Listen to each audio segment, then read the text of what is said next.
Bonjour, bienvenue dans Dimanche en politique. Cette semaine, la flambée des prix dans l'immobilier à Toulouse, plus 198% en 20 ans. Et en plateau, un parlementaire qui dit stop à la spéculation et à l'inflation. Jean-Luc Laglaise, bonjour. Bonjour. Vous êtes député modène de la Haute-Garonne et vous avez déposé une proposition de loi avec des mesures choc. En face de vous, un maire, Joseph Carle, bonjour. Bonjour. Vous êtes le maire de Blagnac, en Haute-Garonne. Et vous, l'inflation du foncier, le poids des promoteurs, vous connaissez, c'est votre quotidien. Enfin, un bailleur social qui doit composer avec l'envolée des prix et des terrains. Jean-Michel Fabre, bonjour. Bonjour. Vous êtes conseiller départemental et président de l'Union sociale de l'habitat Occitanie. Avant de lancer le débat, le ressenti des habitants de notre région avec Julie Valin et Serge Jean. Comment vous trouvez le prix de l'immobilier ici? Ah, très cher. Je suis d'ailleurs à la recherche d'un appartement et non, c'est compliqué. Et est-ce que vous trouvez qu'il y a des quartiers qui sont vraiment inaccessibles? Oui, quartier centre-ville. Voilà. Saint-Cyprien, par exemple. En termes de prix, c'est moitié prix que ce que j'ai l'habitude de connaître sur Paris, donc forcément c'est plus attractif. Moi j'ai pu acheter il y a 15 ans, mais maintenant, je veux dire, c'est inapprochable les prix. Moi je suis locataire, mais j'ai été propriétaire longtemps. J'ai pas pu me racheter un appartement trop cher.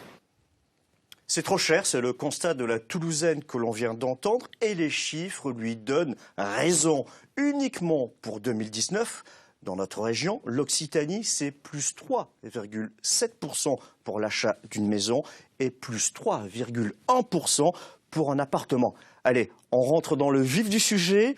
Pour vous, Joseph Carle, ça pose quel problème? Ça vous impacte comment, cette inflation immobilière par rapport à vos projets urbanistiques? Alors ça impacte la population. En fait, ce qui se passe aujourd'hui, c'est qu'on a effectivement une pression foncière qui est extrêmement importante sur Toulouse, plus 16 000 habitants par an sur la métropole du Grand Toulouse, il faut les accueillir. Donc il faut faire du logement, mais il faut faire aussi du logement à prix abordable.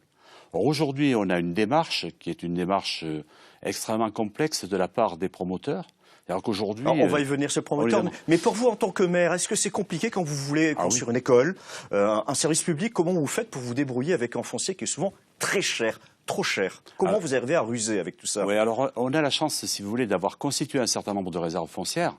Donc on a pu arriver à ce moment-là à faire ça. Mais aujourd'hui, quand on se trouve confronté à la nécessité de créer des équipements publics, je pense à des écoles, on est effectivement dans une situation difficile. Alors qu'est-ce qui se passe? Heureusement, on fait des actes, des zones d'aménagement concertées, sur lesquels effectivement on a un prix de foncier qui est un prix de foncier spécifique pour ces équipements publics, ce qui nous permet... Donc vous court-circuitez la loi du marché, vous arrivez à avoir des prix compétitifs. En matière sociale, comment vous arrivez à tirer votre épingle du jeu, Jean-Michel Fabre? Alors on est dans une situation très compliquée parce qu'effectivement... La spéculation foncière qui a lieu aujourd'hui conduit à ce que les classes populaires, les classes moyennes ne peuvent plus vivre dans les centres-villes, ne peuvent plus vivre dans certaines communes. Et donc, elles sont reléguées sur certains quartiers, sur certaines communes. Et vous arrivez quand même, vous, à remettre un peu de mixité sociale dans tout ça? Pour les bailleurs sociaux, pour pouvoir remettre la mixité sociale, soit on est sur la libre concurrence, et à ce moment-là, pour les bailleurs sociaux, acheter face à des promoteurs aujourd'hui, ce n'est plus possible. Soit il y a des régulations qui sont mises en place. On a parlé de maîtrise du foncier par certaines communes. On parlera peut-être tout à l'heure de nouveaux outils. Oui, et dans ces cas-là, parce qu'on réserve une part des terrains pour les bailleurs sociaux, on peut y aller. Les bailleurs sociaux et les promoteurs ne sont pas forcément concurrents si la puissance publique fait en sorte qu'ils soient complémentaires. Donc à Toulouse, une hausse des prix de 31,4% en 10 ans. Jean-Luc Laglaise, qu'est-ce qui explique cette envolée des prix, selon vous? C'est le prix du foncier. C'est uniquement le prix du foncier. En 10 ans, le foncier en moyenne en France a évolué de 71%, alors que le prix des appartements évoluait de 24%. Donc on voit... C'est le terrain plus que les murs, grosso modo, c'est ça? Oui, puisque notamment l'année dernière, la loi Elan a permis de baisser le coût de la construction. Mais l'économie qui a été réalisée n'est pas au profit des acquéreurs, mais est devenue au profit des propriétaires de foncier. La responsabilité des promoteurs immobiliers.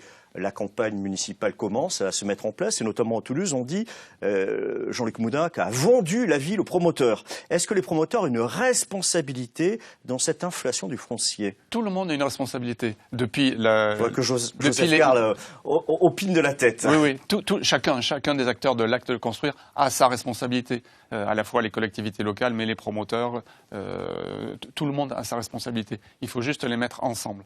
Le Premier ministre m'a confié à 6 mois une mission pour lui faire des propositions pour maîtriser l'inflation dans le foncier. Donc c'est un document que je vous ai remis et qui a permis de mettre en place un projet de loi qui est discuté actuellement au Joseph Parlement. Karl, sur les promoteurs, vous, comment ça se passe à Blagnac? Il vous arrive d'être confronté à une spéculation parce qu'ils font flamber les prix au-delà de la valeur réelle du terrain? Moi, je reçois 2 à 3 promoteurs par semaine à Blagnac qui viennent me voir. En fait, qu'est-ce qui se passe? Les promoteurs, aujourd'hui, mettent sur le marché des négociateurs fonciers qui vont voir des propriétaires. Et ils disent aux propriétaires, voilà, je vous achète votre maison 2 fois le prix, 3 fois le prix. Et ils achètent une maison, 2 maisons, 3 maisons. Et leur objectif, c'est de raser 3 maisons et de faire un collectif. Et bien sûr, celui qui reçoit la plus-value, c'est le propriétaire. Donc moi, j'ai dit aux promoteurs, arrêtez de faire miroiter cela. Est-ce qu'ils vous écoutent? Parce que est-ce que c'est pas un coup d'épée dans l'eau de leur faire un peu une leçon de morale civique? Ils m'écoutent dès lors que je leur dis, votre projet, vous ne pourrez pas le faire. Vous refusez le permis de construire? Et je refuse le permis de construire. J'ai été amené à refuser plus de 10 permis de construire, précisément parce qu'en plus, si vous voulez, on est dans un processus dans lequel, certes, il faut faire du logement, mais il faut faire du logement qui soit adapté au quartier dans lequel on le fait, qui soit adapté à toutes les catégories de ceux qui veulent accéder à la propriété. C'est une négociation, c'est un bras de fer permanent avec les promoteurs en leur disant non. Moi, ce que j'essaie de dire aux promoteurs, c'est il y a quelque chose qui est tout à fait anormal. La plus-value, c'est pas le propriétaire qui doit la percevoir, c'est quelqu'un qui doit la percevoir, c'est la collectivité pour éventuellement mettre à disposition du service public ou ne pas avoir de plus-value, faire baisser le prix du foncier. Et à ce moment-là, on aura des logements à prix abordable. Jean-Michel Fall, comment ça se passe pour vous, bailleur social, lorsque les promoteurs font comme cela à grimper les prix? Alors c'est très compliqué pour les bailleurs sociaux, mais je voudrais dire, quand on dit que tout le monde est responsable, y compris certaines communes, quand des communes vendent aux enchères des terrains, que c'est le promoteur qui est capable de mettre le plus d'argent sur la table qui gagne, ça veut dire qu'on fait monter le prix. C'est-à-dire que clairement, il y a la cupidité du côté de certaines communes qui font du fric sur le foncier. Je connais un terrain sur le nord de Toulouse qui a été vendu pas à un promoteur, celui qui a remporté le gâteau. Aujourd'hui, ce qu'il doit mettre sur chaque logement, c'est 1 000 € du mètre carré. C'est-à-dire que les personnes qui achètent des logements, il y a 1 000 € du mètre carré qu'elles mettent parce que ça a été vendu aux enchères. Il faut arrêter très vite les enchères parce que les communes qui vendent des terrains aux enchères sont les premières à faire monter les prix. Et ce sont ces terrains-là qui font référence pour tous les autres propriétaires. Jean-Luc Laglaise, oui. Fabre, c'est l'article 1 de la loi que je proposais et qui a été voté à l'unanimité en commission cette semaine. Je le sais, il vous faudra en parler à Jean-Luc Moudenc. Et qui va être présenté par rapport à cette idée d'enchères, vous citez un exemple, Jean-Luc Laglaise, un terrain à Toulouse, évalué 2 millions d'euros, vendu aux enchères 5 millions d'euros. Ça, c'est fréquent, ça se produit... Ça se produit dans toutes les collectivités locales, ça se produit. L'État fait pareil. Et donc, d'un côté, vous avez l'État et certaines collectivités locales qui se plaignent de l'augmentation des prix un petit peu partout sur le territoire, mais en même temps, elles alimentent cette inflation en elles-mêmes, mettant en place de nouvelles références. Et quand je rencontre les services de l'État qui me disent « Monsieur Laglaise, ne mettez pas ça dans votre loi, il n'y a que 6% de terrains qui sont vendus aux enchères, le reste étant vendu à l'amiable. » Je dis, mais est-ce que vous vous rendez compte, ces 6%, ce sont en général des terrains qui sont situés dans des quartiers particulièrement majeurs, et une fois que vous avez augmenté par 3 ou par 4 le prix de ce terrain, vous avez un effet de cliquet. Tout ce qui se vend en privé autour se vend avec la même référence. Donc l'impact est beaucoup plus fort. Première conséquence de l'inflation immobilière, la ségrégation sociale des quartiers sont réservés aux CSP+, qui ont les moyens d'acheter. En tant que maire, Joseph Karl, quel levier vous avez? Bon, refuser des permis de construire, mais dans votre logique d'aménagement du territoire, comment vous essayez de lutter contre ces sortes de ghettos pourris qui laissent de côté les plus pauvres? Et alors, il y a 2 volets par rapport à ça. D'une part, il faut effectivement avoir un logement qui est réparti sur la commune. Et d'autre part, il faut aussi prendre en compte ce qu'est l'identité des communes. On ne va pas dans un quartier résidentiel mettre au milieu d'un quartier résidentiel du collectif. Donc nous, comme la ville de Toulouse d'ailleurs, on a aujourd'hui un plan guide qui nous permet de dire voilà les quartiers dans lesquels on peut faire du collectif, voilà les quartiers dans lesquels on ne peut pas faire de collectif, mais on peut faire de l'agrandissement de maisons. Et donc c'est tout un travail. Mais derrière, vous l'avez compris, c'est de la négociation parce qu'on a un cadre juridique qui est le plan local d'urbanisme intercommunal et de l'habitat qu'on doit respecter. Et donc il faut négocier. Et en fait, on observe la chose suivante, c'est que quand on commence à discuter, à négocier avec les riverains, les propriétaires, les promoteurs et la ville, on commence à trouver des solutions. Mais c'est un travail permanent de discussion, de négociation, si on veut y arriver. Alors justement, Joseph Karl, comment concilier développement de l'urbanisme et respect du cadre de vie? On va voir que c'est possible. Un dossier signé Stéphane Compan et Jack Levet. C'est l'un des chantiers immobiliers les plus importants à Montauban. Sur l'ancien site de l'Arsenal, plus de 150 logements vont sortir de terre. Appartements, maisons individuelles, pour investisseurs, propriétaires occupants et primo-accédants. Une opération nécessaire dans une ville attractive, selon cet agent immobilier. C'est surtout un investissement pour demain, parce qu'en fait, la ville a à peu près 600 nouveaux arrivants sur le secteur. Et donc du coup, il faut prévoir et anticiper ces personnes qui arrivent. Et d'ici 2040, l'INSEE a prévu à peu près 40% d'habitants de plus dans l'axe Toulouse-Montauban. Et donc il faut dès à présent commencer à mailler la ville et permettre un développement plus important par la construction de biens. Si Montauban affiche une belle vitalité immobilière, à 50 km plus au sud, Toulouse bat déjà des records pour l'année 2019. Un volume des ventes en hausse, des prix en augmentation, aussi bien pour des appartements anciens que des maisons. Une forte demande des particuliers, mais aussi des promoteurs, qui n'hésitent pas à faire monter les prix pour acquérir une Toulousaine et y construire en lieu et place un immeuble collectif. Les promoteurs souhaitent investir la ville, ça c'est sûr et certain. La chose compliquée, c'est à trouver ensuite du foncier et arriver à... La difficulté, elle est là, aujourd'hui, à trouver des emplacements où construire. C'est pour ça que, effectivement, se posera la question, quand il y a un foncier disponible, de voir s'il peut être verticalisé un petit peu plus et densifié. Une situation qu'ont vécue les habitants du quartier Saint-Simon.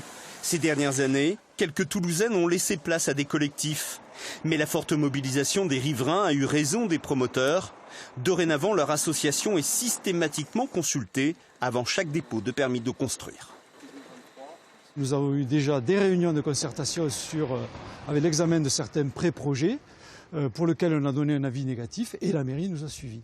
Donc on peut dire en synthèse que, voilà, alors est-ce que c'est suite à notre manif, est-ce que c'est suite à ces périodes préélectorales, qu'aujourd'hui tous les permis de collectif sont quasiment bloqués sur le quartier. Avec un prix médian autour de 2 680 € le mètre carré, Toulouse est au 7e rang des villes les plus chères de province. Preuve que malgré la forte attractivité, les prix d'achat restent maîtrisés. Alors Joseph Karl, c'est ça la solution pour éviter que les immeubles poussent comme des champignons, la concertation avec les populations, l'association des habitants? Tout à fait, et il faut la faire à l'amont. C'est-à-dire que moi ce que je dis aux promoteurs, n'allez pas faire croire que vous allez faire un projet, puisqu'après vous allez venir me voir, je vais vous dire mais attendez, vous ne pouvez pas le faire. Commençons la concertation le plus en amont. Avant d'aller véritablement sur un terrain, il faut qu'on voit les riverains, il faut qu'on voit les habitants, il faut qu'on voit la ville. Et là, effectivement, vous pouvez commencer à travailler. Et ça va être de nature à faire en sorte que les promoteurs n'aillent pas faire des propositions indécentes aux propriétaires qui ensuite font effectivement... Est-ce que c'est vrai qu'un promoteur recule, disent non, oui. La levée de bouclier, j'y vais pas? Oui, effectivement. Moi, j'ai plusieurs cas dans lesquels le promoteur, en fait, il recule pas. Il revoit son projet. Il revoit son projet, il écoute, il entend ce que disent les habitants. Et donc, c'est effectivement par ce processus qu'on peut arriver d'abord à produire du logement. Il faut qu'on produise du logement pour accueillir les populations. Mais il faut que la ville puisse décider où elle va les produire et comment elle va les produire. C'est-à-dire la période où les promoteurs décidaient de faire la ville est révolue.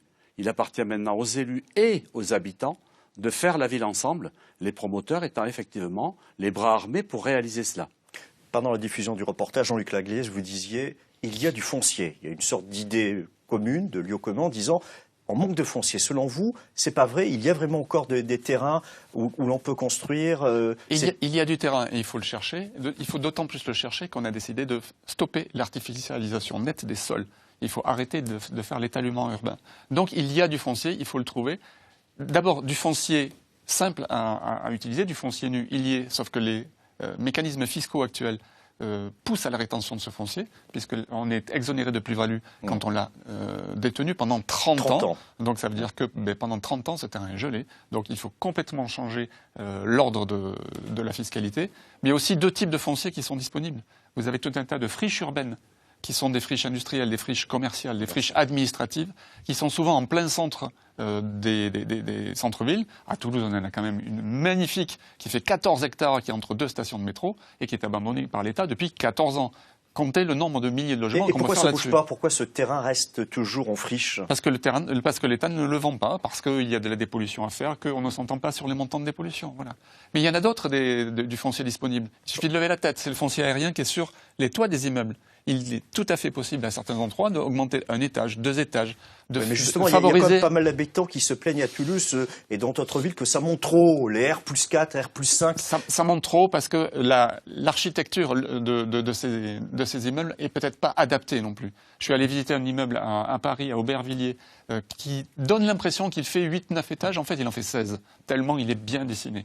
Donc, c'est pas une question de hauteur, c'est une question de dessin et de gestes architectural. Jean-Michel Fabre, cette idée que le foncier est encore accessible, est-ce que vous arrivez, vous, à construire des logements sociaux facilement, pas uniquement au milieu des champs, mais parfois dans les centres urbains ou dans des lieux où il y a du commerce, où il y a de la vie, où il y a du service? Alors, on arrive à en construire avec des nouveaux mécanismes, je vais en parler, mais avant, je voudrais dire que quand même, si on n'arrive pas à maîtriser cette question du foncier, on va vers une catastrophe sociale, parce qu'on est dans une période où on fait de la ségrégation sociale. Les gens qui ne peuvent plus acheter au cœur des villes, ils partent à 10, 15, 20, 30 kilomètres de Toulouse.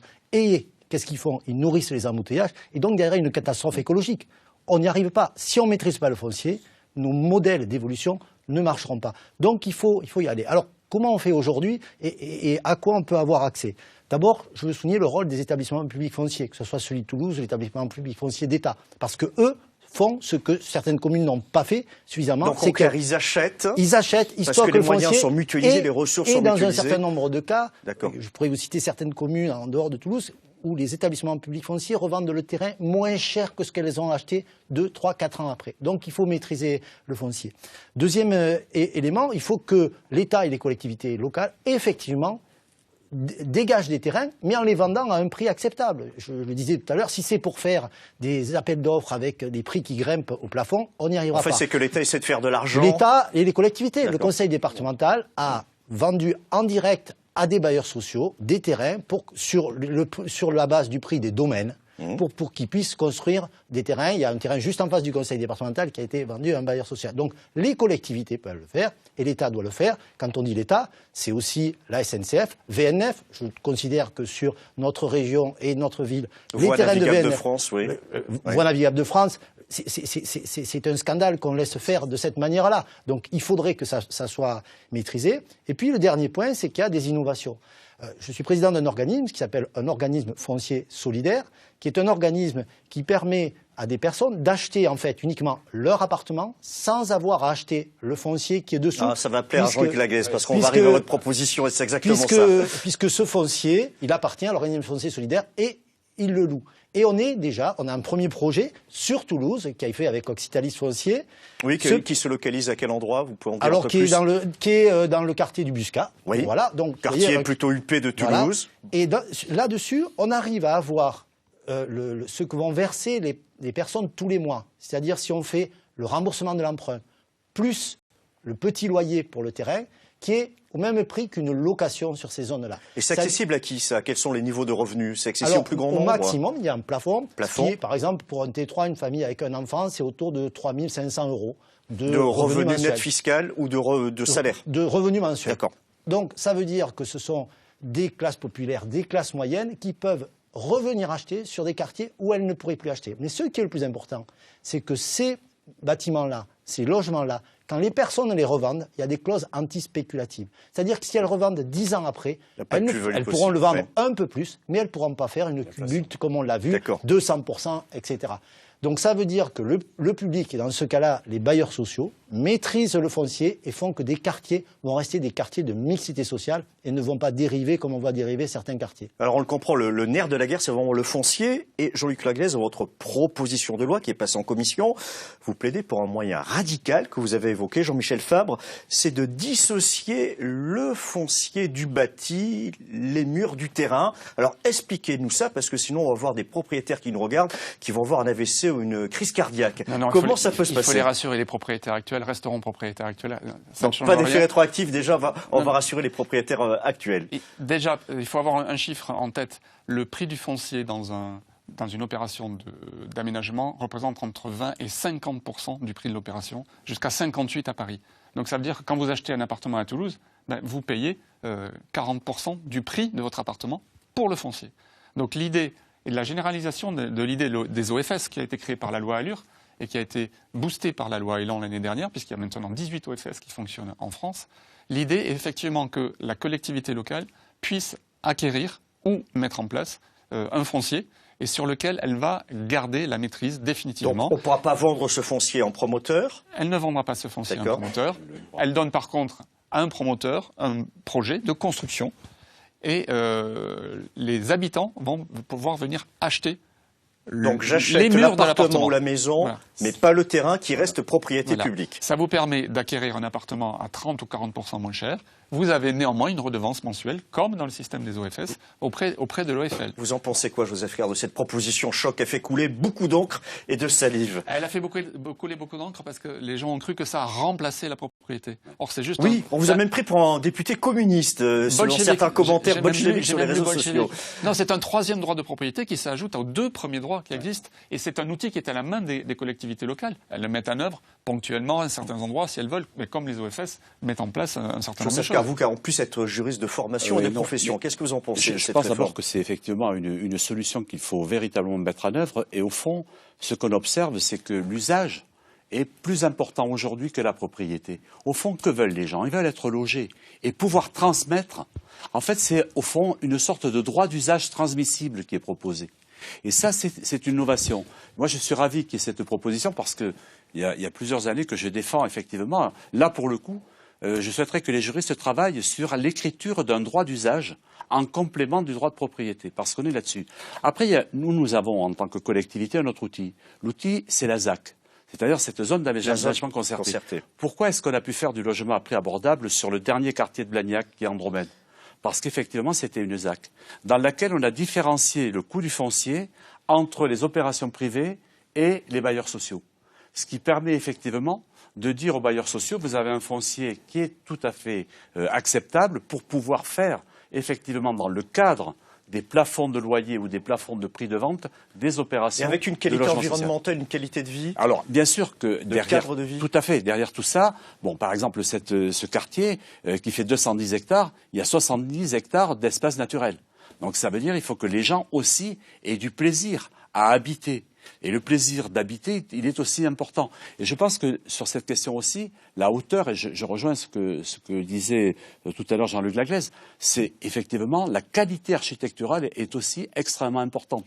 Il ne faut pas que les gens soient en trop grande proximité. Quand vous êtes sur un collectif et qu'à moins de 10 mètres, vous avez quelqu'un qui regarde sur votre balcon, ça ne fonctionne pas. Même si vous êtes au premier étage. Et même au premier étage. Jean-Michel Fabre, vous votez, Jean-Luc Laglaise, par rapport à cette proposition? Alors, sur les organismes fonciers, on est complètement d'accord. Après, il y a des choses sur lesquelles je dis qu'il faut faire attention. Premièrement, ne multiplions pas les organismes fonciers, parce que sinon il y aura une concurrence et on va refaire un système de concurrence et il va y avoir de la spéculation, mais entre organismes fonciers Deuxième point, je suis assez réservé sur les idées qui pourraient constituer à faire rentrer des capitaux privés dans les organismes fonciers solidaires. C'est le cas de votre proposition de loi, si j'ai bien compris. On risquerait, ça ça serait une financiarisation et une privatisation progressive, comme ça a pu avoir, comme ça a pu être le cas par ailleurs.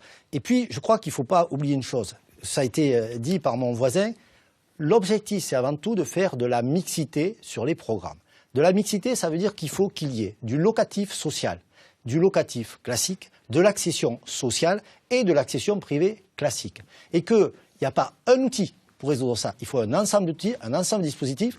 Et là-dessus, les bailleurs sociaux, aujourd'hui, peuvent participer sur le locatif social, c'est leur rôle historique, et de manière forte sur l'accession sociale et l'accession intermédiaire. Je vais faire un peu l'avocat du diable. Est-ce qu'il n'y a pas un frein psychologique du côté des acheteurs ? Est-ce que parfois le problème, c'est pas tout simplement le Toulousain, le Gaillacois, le Castré ou autre qui se dit moi je veux bien acheter, mais justement je veux pas partager mon palier avec du social. Est-ce qu'il n'y a pas aussi quelque part un problème de frein psychologique quand on sort son portefeuille, le particulier se dit non, je ne vais pas me retrouver avec une famille dans le logement social parce que on va pas faire du Jacques Chirac, le bruit, l'odeur, mais les caricatures injustifiables qu'on entend, c'est parfois ça. Alors d'abord, aujourd'hui, la plupart des Toulousains, des Hauts-Garonnais de manière générale, vous amenez un quartier, vous leur demandez de savoir quel est le bâtiment de logement social et quel est le bâtiment qui est du logement privé, ils ne le verront pas. Il y a très peu de quartiers aujourd'hui dans toutes les villes, sur Toulouse et ailleurs, où on construit que du logement classique privé. Donc ce mélange, il se fait. Par contre, moi je voudrais revenir sur la question de l'accession sociale. On est un des départements où il y a le plus d'accession sociale à la propriété et une des régions aussi qui est le plus en pointe, plus de 1000 logements par an. Il faut continuer ce sujet-là, parce que si on ne fait pas ça, on peut mettre tous les outils qu'on veut, on ne permettra pas aux familles modestes, aux familles aux classes moyennes de rester sur les villes de notre département. Donc c'est un enjeu majeur, parce que soit on veut un système de ségrégation sociale et de ségrégation territoriale, soit on veut continuer la mixité dont on parle tant, et à ce moment-là, il faut de l'accession populaire, que plus de gens puissent accéder. Et dernier point, je pense que là, un sujet où on n'est pas d'accord forcément non plus, c'est de maintenir les systèmes de défiscalisation, parce que une personne qui a 50, 60 000 euros de défiscalisation, elle est capable de payer plus cher un logement, et derrière, ça nourrit l'inflation. Il va falloir malheureusement que la montre ce jour n'aura pas le temps, désolé, mais je vous rassure, le chantier est ouvert, mais il n'est pas fermé. On va continuer à suivre votre proposition de loi, et surtout, va-t-elle être votée? C'est la grande question. Va-t-elle être passée dans les actes et dans les faits? Merci beaucoup de votre disponibilité. Merci beaucoup pour ce débat que j'ai trouvé, à titre personnel, particulièrement riche et instructif. En tout cas, on vous dit à la semaine prochaine, même endroit, même heure. Et si jamais ça vous manque, vous avez notre blog politique que vous pouvez consommer sans aucune modération tout au long de la semaine. En attendant, je vous souhaite un excellent week-end et un bon dimanche. Je vais te